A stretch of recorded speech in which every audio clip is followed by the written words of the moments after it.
Dob be neki azt a macskát. Menj már! Menj már! Csak elvágod a fejét, mielőtt bent lenne. Vedd ki, pomolom! Jó. Megint beéget, figyeld meg!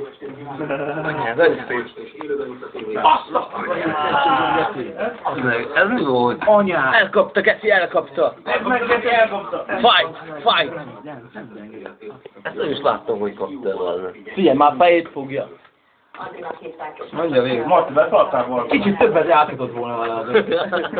Dobálhatom volna. Nem macska, mondja, ne kell vérezni. Igen? Lecsini fog a vér. Még párat. De disznavágás, nem tudod, még párat. Anyád, de kemény, ma meg Sokkot kapott. Ne úgy, Peti most ül le ez hozzá. megfojtja, vagy megmérgezi, vagy mit csinál vele? Vetki az egeret, még megúszhatja. Megnyomtam fejét igazából, de meg is mérgezi. Hát igazából vele a fejében sok esélye nincsen. Megérte? Az de jó volt. Lehetett volna hosszabban. Fúj, a kurva! Hol a sárpán? Ilyenkor nem fog kívánni. Tudtuk, hogy miért jönnek. Hát nem tudom, hát Jó ide van. Hát, ha megkívánna a sast, vagy mi nagyobb kaják vagyunk, öreg. Mikor zabálj?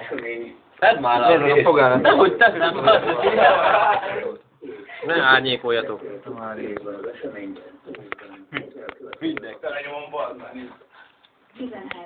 De Peti meg Te szedd a belépőket, vagy a kilépőket.